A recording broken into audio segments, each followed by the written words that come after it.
Hi everyone! In this video, we delve into Denis Villeneuve's beautiful masterpiece, Dune. Part 1, that is. Villeneuve had been a long-time admirer of Frank Herbert's novel and was finally chosen as the director for its new film adaptation. After gaining some sci-fi experience from making Arrival and Blade Runner 2049, he was certainly ready for the task. For me, this is one of the best sci-fi films ever made and a pure visual delight. Without further ado, here are 25 facts you maybe didn't know about Dune, Part 1. Smile, Gurney. I am smiling. This marks the third adaptation of Frank Herbert's iconic science fiction novel, following David Lynch's Dune in 1984 and the sci-fi miniseries Dune in 2000. A prior effort by director Alejandro Jodorowsky in the early 70s failed to materialize due to prohibitive costs. David Lynch, director of the previous Dune film adaptation from 1984, stated that he had zero interest in the remake of Dune in 2021. He said that his concerns about the new movie had nothing to do with director Denis Villeneuve, but are instead tied to his own painful memories from the production of the 1984 version. As he put it, because it was a heartache for me, it was a failure, and I didn't have final cut. I've told this story a billion times. It's not the film I wanted to make. I like certain parts of it very much, but it was a total failure for me. Denis Villeneuve was shortlisted as one of the top 3 choices to direct the James Bond film No Time to Die. However, he ruled himself out as he rather wanted to work on Dune. Villeneuve is not the only fan of the novel. Composer Hans Zimmer is also a huge fan. In fact, he was such a big fan that he turned down working with his longtime partner Christopher Nolan on Tenet in order to score this film. That made Tenet Nolan's first non-Zimmer film since 2006's The Prestige. Once Hans Zimmer was approached to score the film, he knew one thing for sure: it would not sound like Star Wars. He claimed that he wanted to conjure sounds that nobody had ever heard before. During his creative process, Hans Zimmer spent a week in the deserts of Utah alone to absorb some of the sounds of the landscape into his thinking for the score. Now that's what I call passion. Roger Yuan worked as the fight coordinator on the film. He shaped House Atreides' fighting style using Filipino martial arts, citing the similarity of their weapons to shorter swords. For House Harkin, he drew inspiration from ancient Mongolian fighting styles to portray a more barbaric behavior. As for the Sardaukar, Yuan incorporated influences from 2 warrior cultures. The samurai of feudal Japan influenced their fighting style, reflecting their role as an elite military caste. The Ulfjanar Guard of the Norwegian king Harald Fairhaar inspired the Sardaukar as a fanatical warrior cult practicing blood sacrifice and anointment before battle. I think Yuan did an amazing job on all fighting styles, resulting in some great fighting scenes. You might have been annoyed by the fact that the still suits used by the Fremen are actually dark gray, which doesn't really make sense since they're in the desert with where every bit of cooling matters. However, there are mainly 2 reasons for this choice in the movie. One, Fremen mostly move during twilight and night, in which it makes sense that the still suits would be darker to blend more with the environment. 2, although limited description of the still suits is included in Herbert's book, there is one line standing out. He stood there in a cloudy gray slickness of still suit that was patched and marked by tucks and gathers. So it might be that Villeneuve and his team tried to stay true to the novel on this point, which I respect.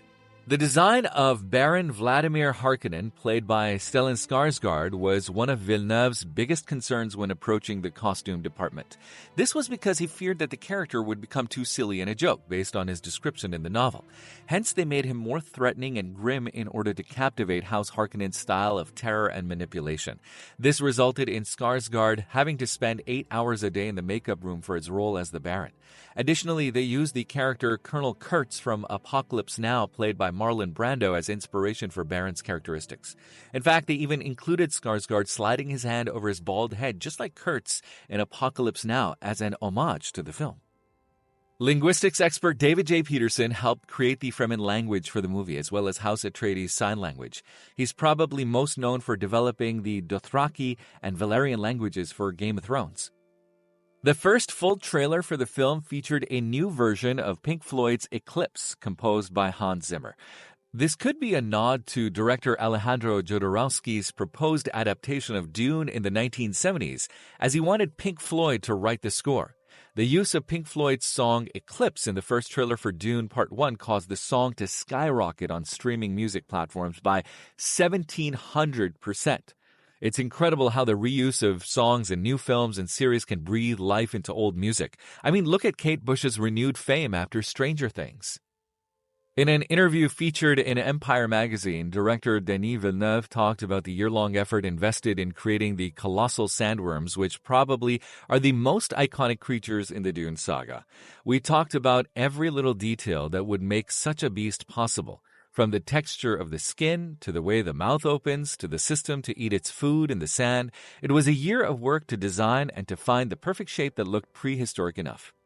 The film has a noticeable Arabic theme, staying true to the novel by Frank Herbert, which draws significant inspiration from Middle Eastern and Islamic culture. Donald Mowat, one of the makeup artists for the film, initially thought about making special lenses for the blue-eyed Fremen characters, including Zendaya's character. However, in the end, VFX supervisor Paul Lambert and the visual effects department decided to digitally incorporate the iconic blue eyes of the Fremen during post-production. Mowat explained, "We did a couple of practical lenses at first for Zendaya, and then I thought, who am I kidding? We're in the Middle East. There are sandstorms, heat, and dust. It'll be a disaster." One of the more surprising musical moments in Dune occurs at the ceremonial arrival on the desert planet Arrakis. The scene kicks off with the ominous sound of bagpipes, which was made by 30 Highland pipers making a racket in a converted church in Scotland. This, together with the fact that Hans Zimmer worked on the score during COVID lockdown, had some consequences. He later said in an interview, "My daughter will tell everybody that she suffers from bagpipe PTSD because it's 5:30 in the morning and I'm still blasting away and the whole house is shaking." Prior to the release of Dune Part 1, in a Vanity Fair article, Denis Villeneuve said that his adaptation of Dune would be split into two films in order to ensure that the original story would be preserved and not cut into a million pieces. However, in contrast to the usual approach of shooting multiple parts for both movies consecutively, they only gave the green light for the first movie at the time, which roughly encompasses the first half of the source novel. The sequel was, at the time, only optional dependent on how well the first film performed. What's funny about this is that the sequel was greenlit less than a week after the film opened. Despite this, they did actually film some parts of Dune 2 during the creation of Part 1. According to production designer Patrice Vermette, this was because Part 1 was originally supposed to end later in the story, but during pre-production, the final scenes were decided to be included in Part 2. Warner Brothers announced that the movie would be on HBO Max and in theaters simultaneously. Director Denis Villeneuve criticized the decision, fearing it could harm the film's success and lead to piracy. He emphasized the effort put into creating a unique theater experience. He was also worried about the financial performance, especially as Part 2 only would be greenlit if the film performed well. However, as we all know, it performed extremely well. As for myself, I genuinely believe films like Dune are made for the big screen and should be watched that way. In Lynch's Dune from 1984, all the Harkonnen were depicted as red-haired.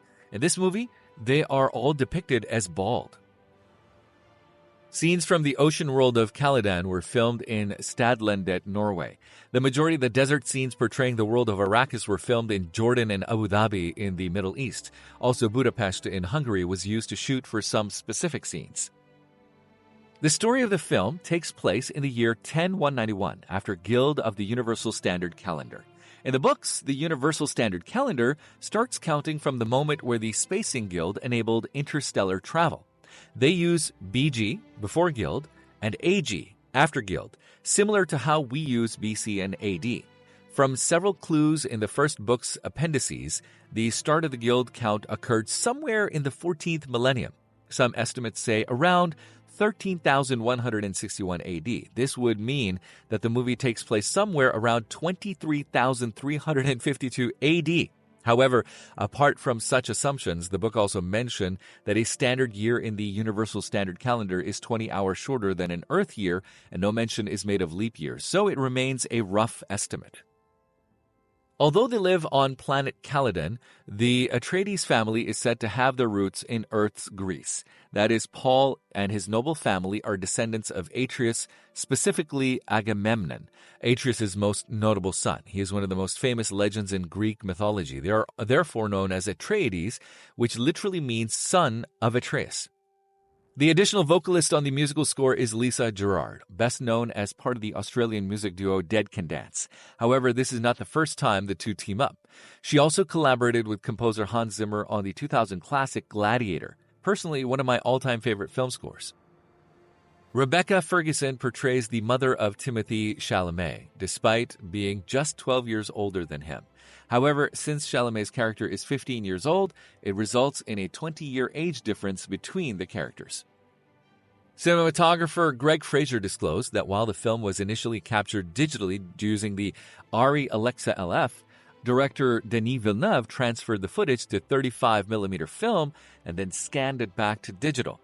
This intricate process was performed to achieve the most authentic emulation by reducing digital sharpness and enhancing a softer visual quality. Proper craftsmanship. Turning Dune into a movie had been Denis Villeneuve's lifelong aspiration. He first discovered David Lynch's cult classic Dune through magazines like Fantastic Films and Starlog. At the age of around 12, he also delved into Frank Herbert's novel.